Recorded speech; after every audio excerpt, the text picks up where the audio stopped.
up, guys? It's your boy, Barca Boy 103. Today we're going to be reacting to the Barcelona news over the past few days, where we do have some big topics to discuss. Firstly, left winger summer 2025 is the utmost priority, and right now Rafael Leão is the #1 option. We have the updates on the deal, the transfer fee, of course, and how important Jorge Mendes could be in the operation. But of course, all signs right now are in the analysis phase, alongside Jonathan David. Apparently Barcelona are keen on him. They're interested in the fact that he's going to be a free agent this summer, but are not quite too sure if he's good enough for Barcelona or not, because right now Barcelona are still analyzing all the potential targets for 2025. We also have been linked with some fullbacks as well, Mo Salah. The club right now is kind of analyzing all their options, and they'll fine-tune it once we hit the new year. We'll of course discuss all that. We have some updates around renewals as well. Big update on Robert Lewandowski's renewal alongside Pedri and Gavi as well. Injury updates ahead of the match against Las Palmas this Saturday. And finally, some news on the anniversary gala taking place on Friday with Lionel Messi, of course the greatest player to play for Barcelona in the 125 years of the club, will most likely not be in attendance. Is that a big deal or not? We'll talk about that. Before we get into it, make sure you guys smash that like button down below. Let's try to get to 200 likes on this video. It would be very much appreciated. Also, if you are new, make sure to subscribe down below if you haven't already, and let's get into it.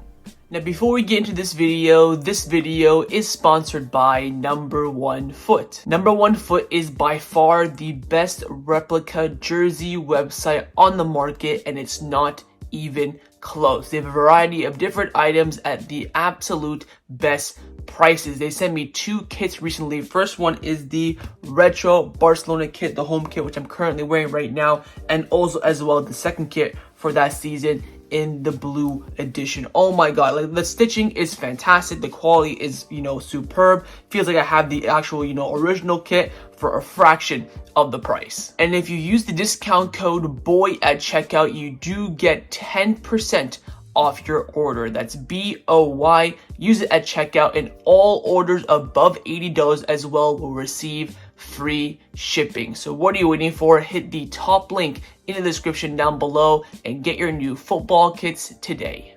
Let's start off with the transfer news over the past few days. The first topic we're going to discuss is, of course, the main priority for Barcelona this upcoming summer in 2025, which of course is the signing of a left winger. Catalonia Radio have also confirmed this now, saying that Barcelona's priority for 2025 is to sign a new left winger, and right now it's quite clear in the media that the main target is Rafael Leao. Fernando Polo of Mundo Deportivo has come out saying that Rafael Leao is increasingly viewed as one of the top candidates to strengthen the squad this summer. Some influential figures within Barcelona see Leao as a potential star who needs to be in the right environment to fully develop. They believe that he could reach his potential under Hansi Flick's management. The interest in Leao remains strong, and the player is also very keen on joining Barcelona. Leao dreams of joining a club where he can compete for major titles and gain global recognition. After 6 seasons at AC Milan, which is why Barca appeals to him, Leao feels ready for that change. Jorge Mendes, Leao's agent, has a strong relationship with Barcelona, which could help facilitate his move. Right now, his transfer fee would be around 80 million euros. I do, of course, really like Rafael Leao. I think he's a great player. I think he'd come in and suit that left wing position very nicely. The price is a bit on the higher side, I'm not gonna lie, but I think it really comes down to who are the options, who the club goes for. Of course, we heard a lot of names recently like Nico Williams, Kvaratskhelia, Kvaratskhelia. All these options are going to be, put on the plate for Barcelona, and then of course the market value and what the teams are going to be asking for will have a mean fee. Like I always mention, for example, Nico Williams, 60 million euro release clause. Is there enough to say that Leao is by far better and worth spending 20 million euros more than Nico Williams, where that 20 million euros could be used on a fullback or somewhere else in the squad to reinforce the team? That's where my question comes in. My only doubt with Leao is the price, because is he worth it or not? I personally would value Leao at like 65, 70. I feel like he's in that kind of area. Of course, maybe he can offer 60 million fee plus variables. I wouldn't mind that whatsoever, but they're probably at this rate probably want, I would say, 70 to 75 fixed plus variables to get to that 80 million euros. It is quite a bit on the higher side. This would be the most expensive transfer for Barcelona, outside of course Coutinho, Dembele,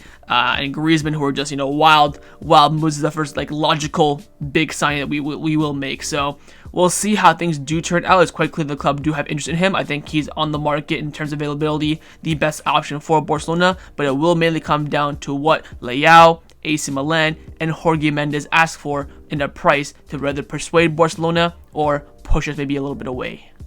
Now, another player that also has been linked heavily with Barcelona over the past few days is Jonathan David, who of course is available as a free agent this summer. And according to Fernando Polo Mundo Deportivo, Jonathan David doesn't have the same level of consensus within Barcelona as does Rafael Leao. For this reason, the club are closely monitoring his performance. His expiring contract makes him a less expensive option, but he wouldn't come entirely for free. He would likely request a sign-on bonus. Right now, Barcelona is still undecided on Jonathan David, whether to pursue him or not based on his quality. There's no, general consensus around Barcelona. And you could say the same thing goes for Leao as well. Fernando Polo came out saying that for now, all potential signings, including Leao and David, remain in the analysis phase. If the season ends with success, the team needs will differ from a scenario where the season ends poorly. In that case, the club may need to sign a high-profile signing to reignite excitement among the fans. But both Leao and David have made it known to Barcelona that they are available for them. So again, fantastic point here. Depending on how the season goes, what we'll need may change, but right now the club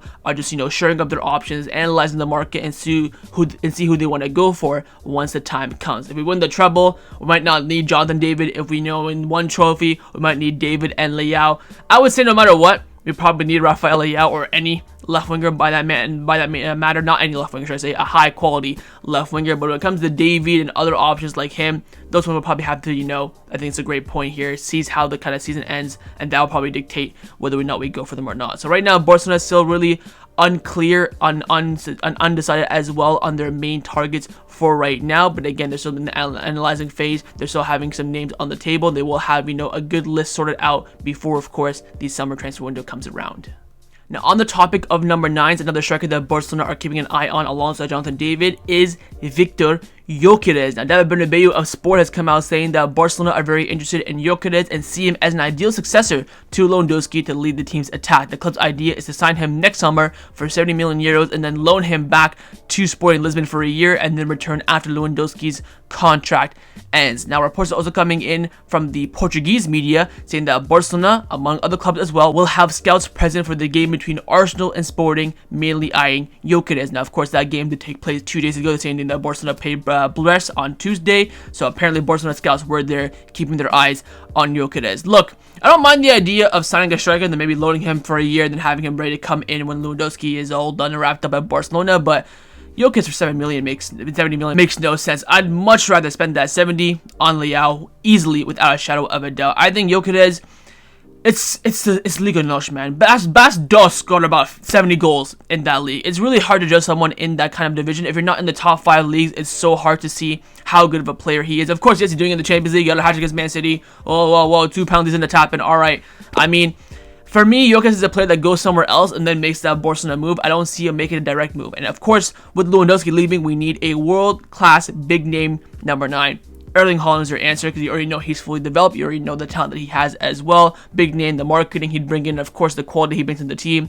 Gyökeres is just not that name. Gyökeres is a player that you maybe bring in if your team is so young that everyone is developing. Right now, all of our young players are entering their prime. Pedri, Gavi, Fermin, Olmo, Rafinha, Koundé, Kubarsi, Balde. That's 8 of the 11 players that are now entering their prime. We cannot wait for Gyökeres to hit his prime. Of course, he's a bit on the older side. He of course played in the football for quite some time. He played in the championship for Coventry City, but as a striker, as a big name striker, I think honestly, he's got some goals. He's got a nice celebration. I think there's really the hype around him. I don't see it, and again, I have a big agenda against signing strikers for a big amount of money. I was against Dobe going to Rome, Xerxes going to United, Solanke going to Spurs. All 3 of them have flopped so far, so I know what I'm talking about, I feel like, and I wouldn't be too keen on Barcelona getting Gyökeres, especially for that price of 70 million euros. But wait and see. Right now, there's no moves being made, just interest being shown. Now, along with the attacking positions, the striker maybe, most importantly a left winger, the club are also in the market for fullbacks. It's quite clear this summer, left wing as the target, dream, big name signing, but fullback reinforcement is also very key. We're seeing a lot of, this season of how our fullbacks are quite mid on a consistent basis. Sometimes they play so well, sometimes they play poorly, and of course the reserve options aren't that great. We have been linked with a few fullbacks. First one up is Andrei Rațiu, the right back playing for Rayo Vallecano. Now, Markov came out saying that Barcelona interested in Romanian Andrei Rațiu, who's 26 years old, the Rayo Vallecano right back. He has a 25 million euro release clause, but Barcelona believe Rayo Vallecano would lower the amount they want for him. And the reason why we're interested is that apparently he has the same agent as Pedri. So when Pedri's agent was meeting with Barcelona, again, we'll talk about that later on in the video, they also brought up his name as a potential option. Look, I've said this a lot, I'll say it again, we need world-class options, not these mid-players that need time to develop, like, you know, an Alex Vidal, a Junior Firpo, a Luca Dean, Juan Miranda,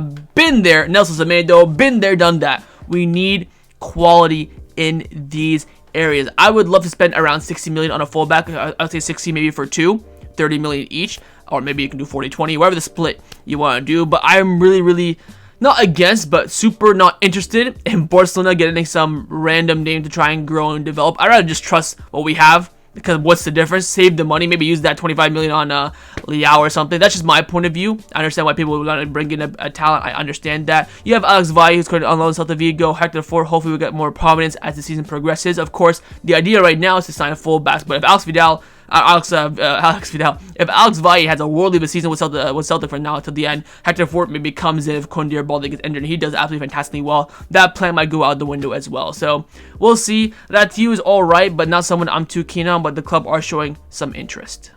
And another fullback that Barcelona are keeping an eye on is, of course, your boy, Oscar Mingueza. Now, that video sports come out saying that Barcelona wants to sign two fullbacks this summer, a right back and a left back. Celta Vigo's Oscar Mingueza is an option being considered by the club at a right back position. Of course, Barcelona have a buy option for him of 10 million euros, and that is because we do own 50% of his rights, and he does, of course, have a 20 million euro release clause. Now, Mundo Deportivo came out saying that Celta Vigo want to renew Mingueza's contract and buy his complete player rights, with Barcelona still owning 50%. So right now, his release clause with Celta is 20. We own 50, so we only have to pay 10 million euros to get Mingueza back. Look, the report also mentions, despite the fact that he played poorly against Barcelona, the club are still interested in getting him back. Look, I mean, I'll take Mingueza over Rațiu, if I'm being honest, because he'll cost more, and at least Mingueza's from the academy, he knows the city club style and all that stuff and culture, and he'll be cheaper, so I wouldn't mind that against the other option, but still not someone that absolutely wows me. If you get maybe Mingueza for 10 million and another fullback that's of a high level,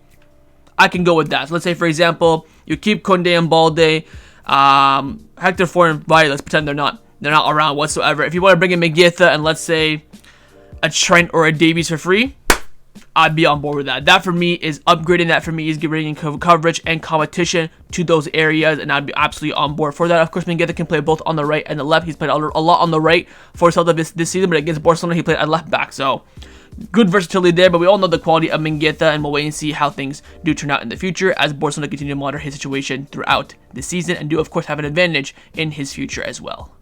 Now, another player that could be on the move that Barcelona do hold a lot of advantage for in his future is Fransico Trincao. Now, Sport have come out saying that Trincao is thriving at Sporting Lisbon. He's attracting interest from Bayern Munich and Manchester City. Now, Barcelona do hold a 20 million euro buyback option on him, while also retaining 50% of any future sale for the player. Barcelona are not planning to sign him, but his situation could be interesting for a potential future negotiation regarding Viktor Gyökeres. Apparently, there's been reports that, if we go for Viktor Gyökeres, we'll use Trincao as kind of like an asset, like, we already own 50% of his right, we'll give you that, knock some of the price off of Gyökeres, stuff like that. But apparently the Bayern Munich interest is very, very strong. Even reports in Portugal coming in from Ojo, they're saying the same thing, that Bayern Munich scouts are always at the sporting games watching Trincao. So we'll wait and see, keep an eye on his future. Of course, we don't need him. I mean, we do need a winger, but we need someone on the left where Trincao plays on the right. Good little player. I think we sold him for 10 million to Sporting 2 summers ago, and we had, of course, a 20 million euro buyback option and 50%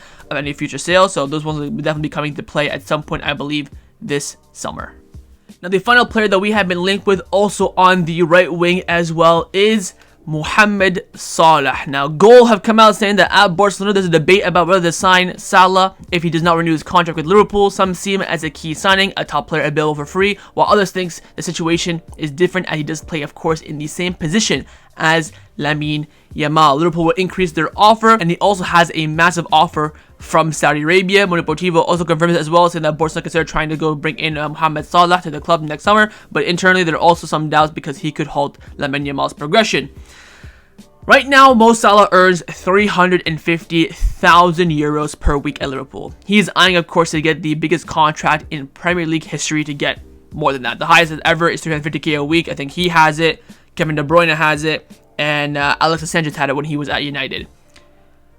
He's, of course, an outright legend for Liverpool, one of their best players of all time, probably top 5, maybe even top 3. He's in the Premier League all-time XI, Premier League legend as well. Why would he come to Barcelona to compete with the rising star of Lamine Yamal for a cheaper wage? I'm telling you right now for free, ain't no way Barcelona getting anywhere near giving 350k a week for Mo Salah. They probably give at most, I would think, because he's coming in for free, 200k a week. Of course, Saudi Arabia, he's Muslim country, that would be a huge attraction for him. They'll give him a ton of money, probably 800k a week. If Neymar's earning $1 million a week, he'll probably get somewhere around that as well, because he's going to be still in his, probably has 1 or 2 more years left in his prime as well. I see this is not happening whatsoever. Would I take Mo Salah out of Barcelona? Sure, yes, but with Lamine Yamal and Rafinha at the right wing, and we need a left winger, it makes no sense. Of course, you can play Rafinha on the left wing. Lamine Yamal did debut for Barcelona in the left wing position, but we know that he's naturally more of a right-hand side winger. He only came on the left wing because Dembele was on the right-hand side. I mean, if he calls Barcelona and say, yo, I'll come for 200k a week, I would do it and just have him there instead of Leao, and then maybe wait for Leao a little bit longer just because it's Mo Salah and it's just, you know, too easy. But I doubt he's going to be lowering his wages by half to join Barcelona, because again, if you're going to lower your wages by half, why not just stay at Liverpool, a city that you're comfortable in, the fans and the culture and everything absolutely adore you, saying your name week in, week out?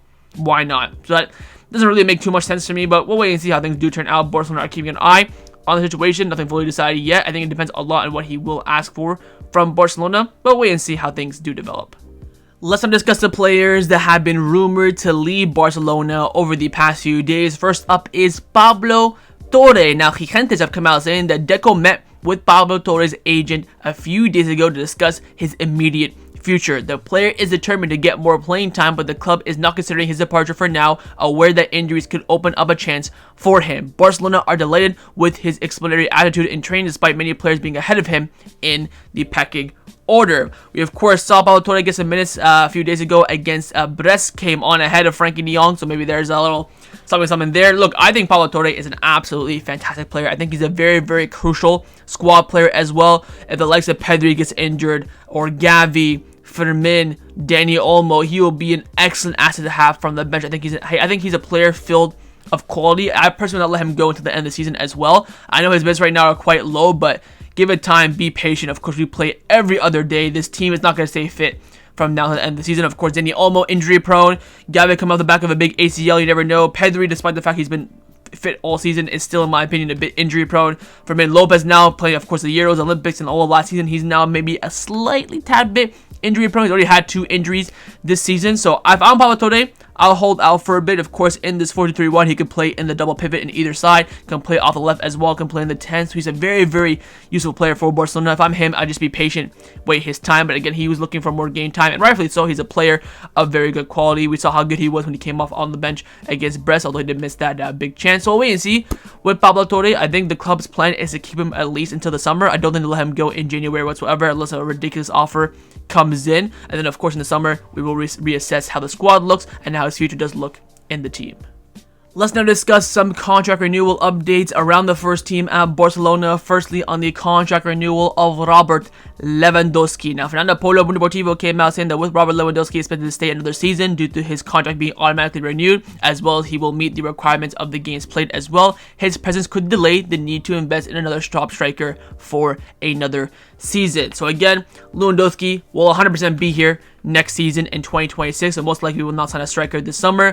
2027 is now the real question. I would hold, from Barcelona's point of view, I would not offer him a renewal. I would let the automatic extension trigger. Just let the bygones be bygones and, you know, proceed forward. Of course, Lewandowski is probably a Champions League away from being a Barcelona legend, in my opinion. His performance on the pitch over his time here has been absolutely fantastic. He's, you know, a big game player, a leader on the pitch, even trying to, you know, reduce his wages in the summer, like Laporta confirmed. But Laporta said, no, you have the right to earn that money because you know what you bring to the club, the sporting wise, on the pitch, advertisements and stuff like that. I think he's at the well quality enough to be the striker next season. I think next season, though, he needs someone there to give him that coverage and competition. That's why I'd bring in Jonathan David as a free agent. But I have no concerns with Lewandowski staying for another year. But 2027 is where he's probably a bit pushing it. We'll probably have to analyze it going into next season. But for now, it's quite clear that Lewandowski will be Barcelona's striker this season and next season as well. The next contract renewal update is on the contract renewal of Inaki Pena. Now, Mundo Deportivo has come out saying that Barcelona will decide on Inaki Pena's future at the end of the season. They want to evaluate the entire goalkeeping position. Now, Inaki Pena's contract does expire in 2026, so this summer, final year of his deal, you renew or you move him on. Of course, his future will be in question. Ter Stegen, Szczesny, probably Astrolaga and Cochin as well, and the whole entire club will sit down and analyze what to do, keep it the same. Bin Inaki, bring someone else in, trust Inaki, let go Szczesny, bring in maybe Marcin Bulka from Nice. There's so many options the club could do. There won't be a huge revolution, and no number one goalkeeper will be signed this summer. Most likely Ter Stegen will be back for another season, but the number 2, number 3 is where the question marks do come in. I think it's a good move by the club, see how the season goes, see how everyone performs, and then reevaluate it. It's too early to give it to Inaki Pena now. Played okay against, he had what, 2 good games so far, so the Vigo and the Madrid game. So, I mean, that's 2 out of, like, what, 10? So, we gotta, pace it with Inaki Pena. So, hopefully, he does well enough to stay for another season. I like Inaki Pena. I think he's a good guy, good player, but I just didn't want to ask for a bit more consistency from him. But, of course, we'll wait and see how things do turn out in the GK department from now until the end of the season. And the final contract renewal update is on the contract renewal of both Pedri and Gavi. We have some absolutely fantastic news. Both their deals are in the advanced stages. Fabrizio Romano has come out saying that both Pedri and Gavi's contract talks are progressing well. Gavi is expected to sign a new deal soon. Meanwhile, Pedri is still undergoing negotiations. Mundo Deportivo also confirmed that Deco is set to meet with Pedri's agent the morning of the Brest game to continue contract talks. Both sides are open to reaching an agreement sooner rather than later. Some details still need to be finalized, such as contract length, which could of course extend until 2029 or 2030. So by Fabrizio Romano's report, Gavi a bit more advanced than Pedri, but of course that meeting before the Brest game is absolutely key. That meeting did happen, of course, the morning of the Brest game, and only a few hours before the game kicked off, Mundo Deportivo came out again saying that Deco and Pedri's agent, Hector Perez, made significant progress during a lunch meeting on Tuesday. Both sides left the meeting feeling very well and positive, and the renewal is well on its way. The exact length of the new deal is still being discussed, but likely to be around 2030 or 2029. Additionally, Barcelona is planning to reward the player with a salary that reflects his importance to the team. The plan is now to finalize everything discussed during today's meeting. So essentially, groundwork is all done, now just finalizing the agreement, which of course is fantastic news. A bit of course against vocally on the channel, Pedri getting a salary increase due to the fact that he's been so injury prone. Of course, now this season he's done very well. He's not been injured whatsoever, so I guess I can eat my words there a little bit, but I'm still a bit, is Pedri injury prone a lot? We'll wait and see how that turns out. Now, after the game against Brest, after Pedri dropped, of course, an absolute masterclass, he was asked after the game about his renewal. He said that my renewal, there are many years ahead. I've always said that this is the club where I want to stay forever. I didn't know anything about the meeting that took place today. So apparently Pedri didn't even know his agent met with Barcelona, but again, everything is progressing very well. I pray and hope that Barcelona get both Pedri and Gavi's deal done before the end of the year. You have now a month. Both deals are in the advanced stages. It should not take you more than a month. Get both done. You don't even have to announce it. I just want to see the news and the media fully agreed pending FFP or whatever they have to say. And then, of course, 2025, you can focus on Frankie and Araujo alongside Inaki Pena, maybe Ansu Fati as well, because both their deals are expiring very soon. So again, and of course, Koundé and Rafinha are going to need some new deals as well following their 2022 historic summer transfer window arrival. So fantastic news here. Both, key faces of the club players here. Hopefully these renewals can be done before the end of 2024. Let's now discuss some of the injury updates around the first team at Barcelona ahead of the match this weekend against Las Palmas. Firstly, Candacero have come out saying that Lamine Yamal and Ferran Torres will be in the squad list this Saturday for Las Palmas. Araujo should be back the following week against Dortmund on December 11th, which is quite late, to be honest. I feel like he could be back before then, maybe against Mallorca or Betis, but his next home game will be Leganés on the 15th. Of course, we have 3 home away games in a row, so nice to see Araujo come back at least before the end of the year. Like I mentioned, my goal for Araujo was him to be 1,000 billion% ready for January. Super Cup, Copa del Rey, La Liga, Champions League. We're going to need him and the squad. But good to have Lamine Yamal and Ferran Torres back as well. Of course, Eric Garcia was back for the best game, so hopefully he'll get some minutes against Las Palmas this weekend. We also have an injury update on Andreas Christensen, who pulled a Frankie de Jong. There were a lot of reports coming out saying that he's going to be doing a Barca 1 interview discussing his recovery and, his injury. In the end, of course, that interview did come out. It was about 4 minutes long. Christian came out saying that we did a small surgery. It's so small that it's considered cleaning. It's nothing that's going to affect my timeline. If so, I'm actually going to come back a bit faster. I don't want to put pressure on myself, but it's going to be in the right direction. So those initial reports that came out saying that Christian won't be back until February were wrong. Now it's about building on every day to start feeling confident and comfortable in different movements. We will be, doing the next step. So I'm hoping we'll be seeing me very soon in the work in progress. I'm enjoying it. I'm looking forward to every day to being back on the pitch. It's a day less every single day. Right now, it's very much a focus on recovery. It's very important that I come back at 100% and help the team. I'm starting to see the light at the end of the tunnel. So good news there. He also did mention, of course, that Flick was the main reason why he had the surgery, because Flick wanted him back, 100% ready to go, and he also agreed. Hoping, again, Christensen can be back at least by the end of the year. I'm very, very hopeful on that. Again, like Araujo, I just want Christensen 1,000,000,000% ready to go for January. Just get that green light before the Christmas break, and I'm absolutely happy with that. And the final injury update is on Frankie de Jong. Now, of course, he's not quite injured, but he's not at 100% quite yet, and Flick did confirm this after the match against Brest. He came out saying that I think Frankie de Jong is not at his best right now. He's at a responsibility to make sure that he is. All midfielders are doing well without Casado this weekend. I hope they have a good moment to have Frankie de Jong at a good level for Saturday. He's still not at 100% match fit. Of course, Coleman mentioned this during the international break as well. We're still waiting to see prime time, physical, mental, rhythm condition of Frankie de Jong. Looks a bit scared still with that ankle injury. Again, it's been a serious issue for him over the past few months, so we'll wait and see how that develops. He probably will start this weekend against Las Palmas. I hope he does start at 100% with a lot of confidence and momentum pushing forward in that game. But slowly but surely, this team is getting healthier and healthier. Of course, apart from the two marks, Bernal and Ter Stegen, hopefully everyone will be back by the end of the year and can be fully fresh, ready to go for the big month of January. Let's now discuss some of the news surrounding Barcelona over the past few days. First, we do have here on the screen some of the gear for next season that has been leaked. I think the two on the right and the left-hand side are warm-up kits. The right-hand side is for the home kit. The left-hand side is for the away kit. And of course, we do have the jacket, the home jacket in the middle as well. Jacket looks clean, very, very simple. Probably a 7 out of 10. The other two are just like mid. Nothing that absolutely wows me, so to speak. I think the best traded kit we ever had was in the Coleman time. It was that, I think it was the 2021-2022 season when Xavi came in halfway through. We had a warm-up kit then. It was so nice. Since then, it's all been quite mid, but I think the purple will probably attract a few people that like that color. And of course, the home jacket is very, very simple. Of course, your thoughts down in the comments down below on these designs, but again, they have been leaked for next season. We also have a big update in regards to the El Clasico case. Of course, Ansu Fati, Rafinha, and Lamine Yamal were confirmed to have suffered racial abuse during the Clasico. And they, of course, have been reviewing the footage and confirming it. Took them 2 seconds for the Atletico Madrid game, but took them a month for the Clasico because, of course, we're Barcelona. But finally, there's been some news. 3 people have been arrested for racial remarks against 2 players during the Clasico. La Liga complained and provided the Spanish police with recording and expert report on lip reading, confirms La Liga. So 3 Madrid fans, you could say, arrested at the Santiago Bernabeu following the racial remarks against Rafinha and Lamine Yamal on the pitch. So finally, some justice jam on toast there, and hopefully we can see this being pushed further and further out of the game, and then finally some consequence towards Real Madrid as well. I mean, I'm still disgusted that after the racial abuse that Real Madrid suffered in the Atletico Madrid game, took them 48 hours, banned Madrid. They of course have banned the whole entire ultra section for Atletico Madrid, but for Barcelona, took them almost a month and a half. Absolutely crazy.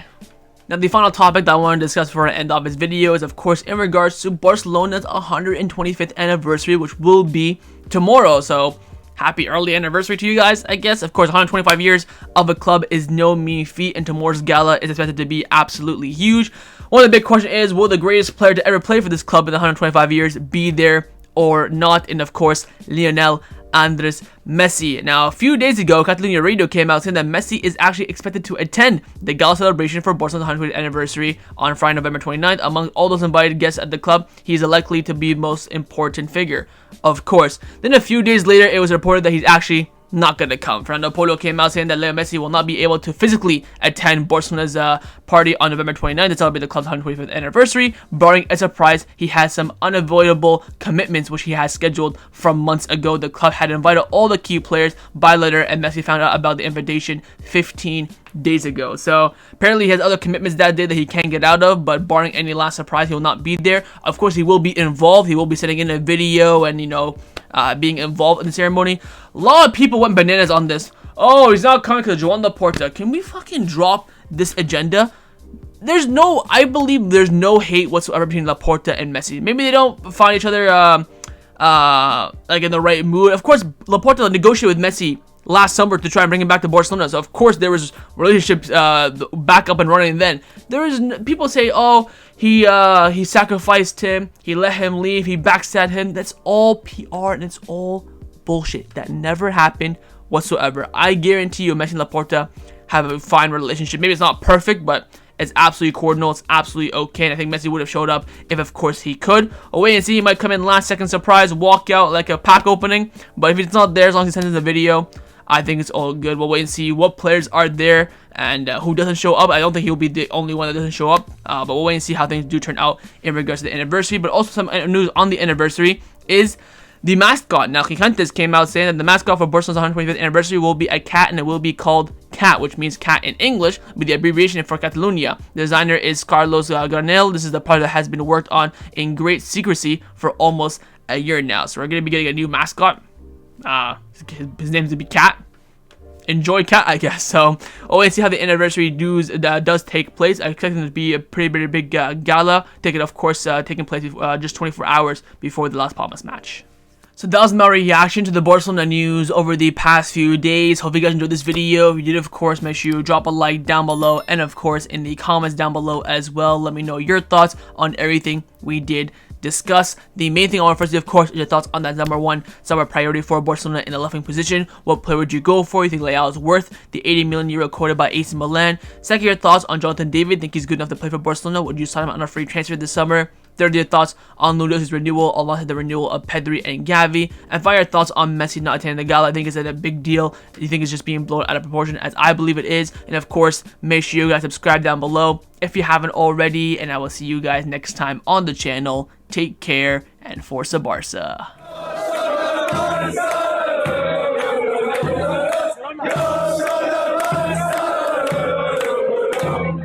Go,